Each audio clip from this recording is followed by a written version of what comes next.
What's up mga kabikol? So ayan. So binuksan na yung yung irrigation. Pero hindi pa tuluyang nagagawa yan mga kabikol. So ayun, pinaagos na yan. Kailangan pagusin yung mga kabikol ng 3 days. Automatic yan, wala yung battery. So bali yung gamit dyan solar mga kabikol. Ayan mga kabikol, tingnan naman lakas ng tubig oh.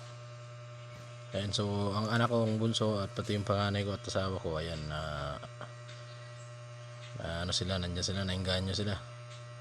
Ayan yung pinaka niya, speed niya, yung parang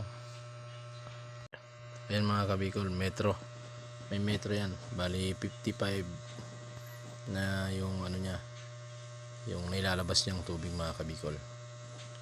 So ayan mga kabikol, temporary pa lang nilagay namin tubo kasi wala pa yung hose eh. So yan ang yan yung gagamiting patubig sa mga palayan. So ang gagamiting hose dyan 350 meters ang haba. Ayan mga kabikol oh. Wala tayong hose kaya temporary na dyan natin pinaagos sa, so ginawa namin ng yan, ayan, para hindi masyadong kumalat yung tubig. So ayan, ginawa ko ng parang kanal. So ayan mga kabikol oh.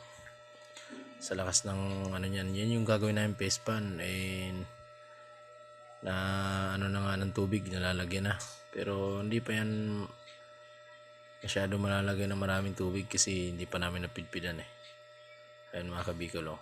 Yan yung asintadahan ng hollow block. So hindi pa talaga totally yung solar irrigation. Ayan mga kabikol, ang lakas ng tubig oh. So maghapon yan na maagos. Ito naman yan yung mga poposte yan. Ito yung swimming pool mga kabikol. Yan, binuhusan na namin yan nung kahapon lang, nung Saturday. So ayan po yung ng solar, ayan oh. Yan kabikol oh. Yan mga yan, swimming pool yan. Diyan i-stackin yung tubig. Ayan. Yan mga kabikol oh. Ayan, binuhos namin yan. Matibay yung buhos namin yan. So sa Lunes tatanggalin na yan. Ayan naman yung galing sa solar. Hindi battery yan mga kabikol.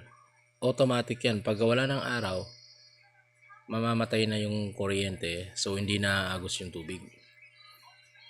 Ayan mga kabikol. Marami pa kaming trabaho dyan mga kabikol. So ang nagkabit nyan, Israeli.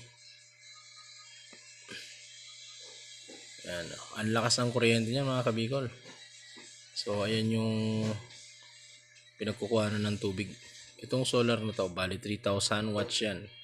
1,500 yung ibabaw niyan, at back to back kasi yan. So temporary tubo lang nilagay namin mga kabikol.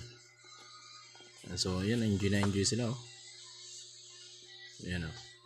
Ang lakas ng tubig niya mga kabikol. Maghapon umagos yan. Alas 5 namatay yan kasi wala nang araw eh. So ayan na nga. Ayan yung bunso ko, tuwang-tuwa oh. Mga kabikol oh. Tuwang-tuwa talaga siya. So hanggang dito na lang yung video natin.